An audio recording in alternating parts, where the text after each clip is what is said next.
What is up, guys? We are back. It has been, it's been about 2 weeks. I will catch you guys up to speed with what I've been doing because it has all been absolutely amazing, incredible stuff. Sorry if I sound a little congested. I've got some allergies I'm fighting off right now. But nonetheless, we are back. We are going to get the content rolling in a more consistent fashion again.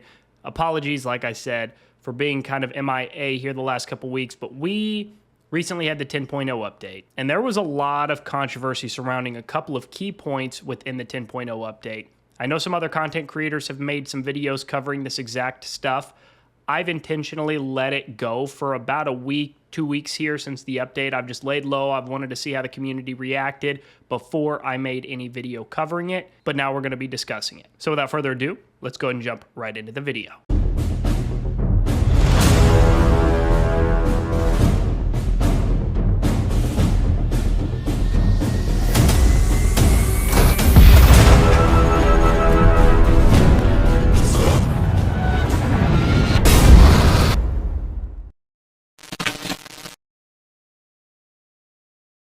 Welcome back. I hope you are doing wonderful. It feels really good to be back. Like I said, I've been MIA for about 2 weeks. I have had a lot going on professionally outside of content creation. It has all been phenomenal stuff. I am super thankful for the stuff that's been going on business-wise, but it has taken up a lot of my time, energy, and focus, and that has kind of kept me away from the content side of things. But don't worry, we are transitioning to summer, which is going to give me just a little bit more time. I'm still obviously going to be focused on the business side of stuff outside of content, but we are going to be definitely getting content rolling again in a more consistent fashion. So I really appreciate each and every one of you for being patient and understanding with me and with the content.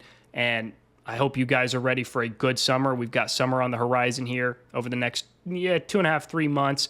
We're going to be really in the thick of summer. The content's going to be rolling, and I hope you guys are ready for every single bit of it. Before we jump into the video, though, as always, if you guys enjoyed this video and want to see more videos here on the channel, make sure you like this video, subscribe to the channel if you are not already so you don't miss any future uploads. Let's try to get this video to at least 125 likes. Now that we've got through all of that, let's jump over. Let's pull up the 10.0 Developer War Room notes, and let's break down some of the big changes that took place that are pretty controversial in the 10.0 update. All right, so we have got the Developer War Room notes here pulled up from the 10.0 update in Warpath.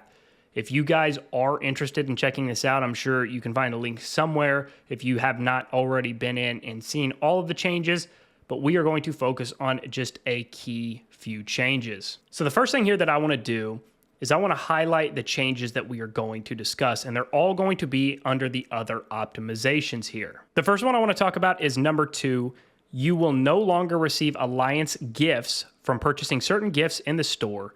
Instead, these gifts will reward 120% of the original amount of gold. The second key change, you can now purchase the $99.99 Distant Shores gift 12 times instead of 5. The next change, you can now purchase the $99.99 City Contributors gift 1 time instead of 5. The next one has to do with Theater of Conquest events, and this is a big hot topic that has been a really big pain point for players, especially at the epic/legendary level in Theater of Conquest events for, about at least 2 years now. They've adjusted the Prepare for Battle event in Theater of Conquest. Purchasing gifts will no longer earn you war reserves for Prepare for Battle. And now the maximum combat readiness level has been adjusted to 50. That is an alliance-based leveling system. It was once upon a time level 100, and that has now been changed to level 50. You used to be able to get those war reserves by purchasing items with gold, so through the VIP store, and then you could also get war reserves by purchasing in-game packs, but it's no longer going to be the case since you can no longer get war reserves from purchasing gifts. So these last 3 points here having to do with the actual Prepare for Battle buff is what I want to talk about first. I personally think this is going to be a great change. The issue is that the bigger alliances, the alliances that would always spend more and had bigger players, bigger spenders, would always get a higher Prepare for War buff level. And then that was for once upon a time, a lot of you guys that are newer into the game won't know this, and you guys have not experienced the pain of this, but there was once upon a time when there was 100 levels, but no cap to the buffs depending on how many levels ahead you were from your enemy. So if you were like, let's say, for example, level 100, your alliance had reached level 100 and the other enemy alliance had only reached level 60, they had a 40% buff advantage on you, and it made units like quite literally unkillable. And so it wasn't even fair. So after a little bit of time, they rolled that back and they changed it to where it was, I believe it was a 12, 15, maybe 10. It was somewhere in that ballpark. I don't remember exactly what it was, but they capped it at a certain percentage to where it couldn't be any higher than that. And that still was way too high. And so they rolled it back again, and they made it to where there was going to never be any more than, I think it was like a 6 or 6.5% buff difference, regardless of the alliance level difference. Again, in regard for the prepare for battle level. But it was still all dependent upon how much your alliance spent was kind of the key driving force or factor there for your prepare for battle level. Again, you can, even free to play could contribute a little bit to that because you can buy things with gold through the VIP store and stuff. So it would contribute a little bit, but it really for the most part, came down to the spenders in your alliance and how much they were actually spending in these Theater of Conquest events.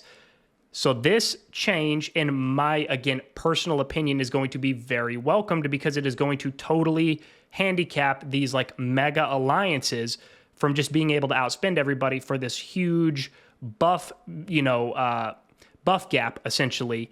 And it's going to stop all that. So everybody's on a fair playing field. And it sounds like everybody's just going to be able to get their prepare for battle buff based on how much essentially gold their members are spending in the VIP store. So maybe that means that it's really going to be dependent upon how many members or active members that you've got just in your alliance in general. I don't know. We're obviously going to have to see how this plays out. My alliance, SV42, is getting ready to start our next Theater of Conquest event, which is going to be Cairo. That will be kicking off this week. So we're going to see how this change actually affects stuff kind of in real time for the first time since the 10.0 update. I'm very interested to see the dynamics of that and how that all shakes out. At first take here, face value, I think this is going to be a good thing, though. Now, the next point that I want to discuss and break down specifically is going to be the change to the city contributors gift. This is going to, for the big spenders, going to slow down the progress of more advanced tech. Advanced combat tech, modern war tech, advanced city defense tech, all of these tech categories that take the city contribution badges, that is going to be where they are going to be slowed down, which I think is, again, another positive, depending on who you are and how you look at it. If you're a big spender, that's obviously probably not great news to you.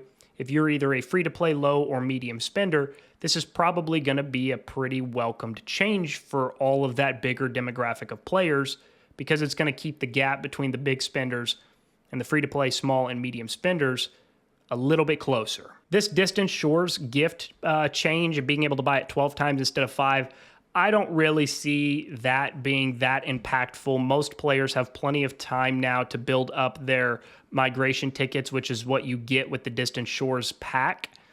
There's so many free ways to get it too. You can get 4 every single week from the VIP store. You can get 2 every single week from the Alliance store. There's just so many free ways to get them now, on top of the buying the packs aspect of that it's just, there's really no shortage of migration tickets, at least from what I've seen. I haven't seen anybody really complain about migration tickets or not being able to get them or not having enough or whatever. I haven't seen anybody really complaining about that or even talking about that in general in a very long time. So I don't know how much, if at all, this is going to actually impact anybody or anything, unless, for some reason people were just stockpiling migration tickets, which is entirely possible. But I mean, at most, you only need 70 to migrate, so I'm not really sure what good that would do. The only other thing that I do know that some bigger spending players would do is they would still just buy all of these Distant Shore packs, even though they didn't need them. They would buy them just for the prepare for battle buffs, things like that, and for extra gifts for the Alliance and the gold and all of that. So capping the amount of Distant Shores, or I should say increasing the amount of Distant Shores, might I mean, you're not going to get, obviously, any more prepared for battle benefits by doing this, but you will get gold and stuff. I don't know. I know I'm kind of rambling on about this one at this point, but I at first take, unless there's something I just don't know going on, I just don't see this change to the Distant Shores gifts making like that big of a difference. I just don't. Now, the next point I want to discuss is kind of the hot topic. I know there have been some other content creators who have made videos covering this, and I've intentionally, of course, I have been busy outside of content, but I have intentionally waited to make this video specifically because I wanted to give this update just a little bit of time to kind of take hold and see if there was any immediate changes, to see how kind of the player base felt, get a little bit of feedback where I could, and then I wanted to give my thoughts and opinions on it. Now, my first take is this is not that big of a deal for some players, right? If you're a big spending player, you're not going to feel the effects of this as much. We're all going to be impacted, of course, but you're not going to feel the impact of this as much because you're buying your own gifts in game. It's the more free-to-play low spenders that will feel it. But then, for example, you've got guys, another content creator, 44mag. He has made a video discussing this, and I have nothing against 44mag on a personal level at all. In fact, I like the guy. But he has got a track record of kind of chasing the next best thing. He went from his original server, whatever that was, to server 12 HBR, which at the time was one of the higher end alliances. Then went to G27, which was the highest spending alliance in the game. Then went to S21, which is the highest spending alliance in the game. And I know he was pretty upset about this change, but he's the kind of guy, at least based on his track record, that he's just always wanting to be in like the best alliance and the strongest alliance and the biggest spending alliance. So yeah, this is probably going to upset somebody like him. And I know there are quite a few players out there that are like that. You guys, it's just a fact, and I'm just going to call it how it is. I'm not going to sugarcoat it, and I'm not going to feel bad for saying it. You guys just chase the next best thing. You don't join alliances for the right reasons. You just want to go freeload, and you want to get the free in-game gifts, and you want to get the free Theater of Conquest rewards. And that's entirely your choice to make, but you can't get butthurt at things like this. I mean, I'm sorry, it just is what it is. I'm sure I'm going to have some people and moan in the comments, and that's okay. I'm just going to sit back and laugh at everybody that does that. But the fact remains that the players that don't, nut ride for these big alliances to get free items and free gifts and whatever else, there's not going to be a big change to how they go about their daily Warpath experience. If you are in a standard Gold 1 alliance and you've got a handful of spending going on, but nothing crazy, yeah, I mean, you might notice a little bit, but you're not getting just an absorbent amount of gifts anyway. So, the fall off is going to be somewhat minimal. The fall off for these bigger couple of teams is probably going to be more noticeable. It is what it is, but here's the thing. If you're out there, just chasing the next best thing and only interested in joining whatever team you can freeload on the most from, I mean, sucks to be you, I guess. I don't feel bad for you. I mean, I just don't. I'm sorry, but I don't. How about instead of nut riding and chasing the next best thing, how about you just take your time and join a team that's actually a good fit for you and that's got good people and that's got good dynamics and that's got good, good track record of success in Theater of Conquest even. I mean, there's just so many other things that are more important. And don't get me wrong, the gifts are important and they absolutely help the development of players, especially, like I said, the free-to-play and the low spenders. And the free-to-play and low spenders in those big alliances, which are few and far between anyway, let's just be honest, there's not a lot of truly free-to-play players in these big mega alliances. There's just not. There are some, but there's not very many. I mean, yeah, those players are going to feel the effects because a lot of people do, well, everybody, to be fair, does benefit from these in-game gifts, but those players especially are able to really increase their VIP level at a faster rate. They're able to get gold and buy more items in the VIP store, things like that. So yeah, those players are going to feel those effects. But in my opinion, and from the little bit of feedback that I've been given from players just kind of across the community, and from my experience, there's not a big change. I haven't logged on to Warpath and been like, damn, I used to get all these gifts and now I'm only getting this many gifts. That hasn't happened to me yet. And I guess I'm not saying it won't, but it hasn't happened yet. it's kind of just been business as usual. So the only people, and again, I'm not calling anybody out in particular or specifically, but the only people I've seen that have really seemed to have any kind of negative views about this are just the players in these big alliances. But you know what? We've got to balance the game, folks. And this is not a perfect change. It's not, and I'm not saying it is, and I'm not saying that it should stay this way. We'll have to see how it looks after, a little bit more of a trial period. Maybe we go back to the old gift system. I mean, there's obviously a lot of things that can be done here, and they still have way more work to do in terms of balancing the game and finding a way to get more people and more alliances incentivized to go play at the epic, legendary level there. But I'm assuming this is a step in that direction. I could be entirely wrong. It wouldn't be the first time, and it's certainly not going to be the last. But that's my best guess, and my interpretation of this is going to be kind of the first integration of deterrence for people chasing these big alliances. I mean, sure, you can make the argument that even though there's going to be less gifts, this is going to incentivize people even further to go join these big teams. That's one theory, and I don't think it's a wrong theory necessarily. So that's why I'm saying there's going to have to be more changes than just this to really start to make some fundamental and foundational changes to Warpath and the balancing of these Theater of Conquest events, again, at the very highest level and the legendary level, which will have a positive trickle-down effect into gold and then down into silver, over time. So if this is just kind of the first wave of changes, I don't think this is bad, but I think there definitely needs to be much more than this, because if this is all that they have got planned to solve that problem, it is not going to solve the problem. That I can guarantee.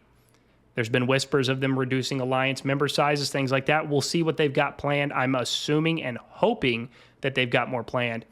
But that's my take on this. I would love to hear what you guys think as well. Do you think this is a good change? Do you think this is the bad change? And regardless of whatever your point of view is, whether you think it's good or not, let me know why you think that in the comments below. That's going to wrap us up for the video. I wanted to kind of throw my first take, my first impressions, my thoughts out there.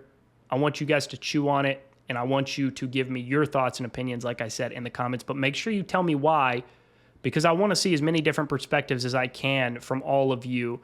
Like, I've gotten some, just talking to people in Discord, in game, whatever. But I want to get as many as I can. So I would genuinely be interested in hearing what you all have to say. If you have made it this far into the video, as always, if you've got access to Discord and are not already in our community Discord server, the link to that is going to be in the description of this video. Click on that link. It will take you right into the community Discord server. Whether you're a new player, have questions, want to learn, whether you're a veteran player, just want to come hang out, talk to different people in the community, doesn't matter. Absolutely everybody is welcome. Thanks for taking the time to watch the video. We'll see you on the next one.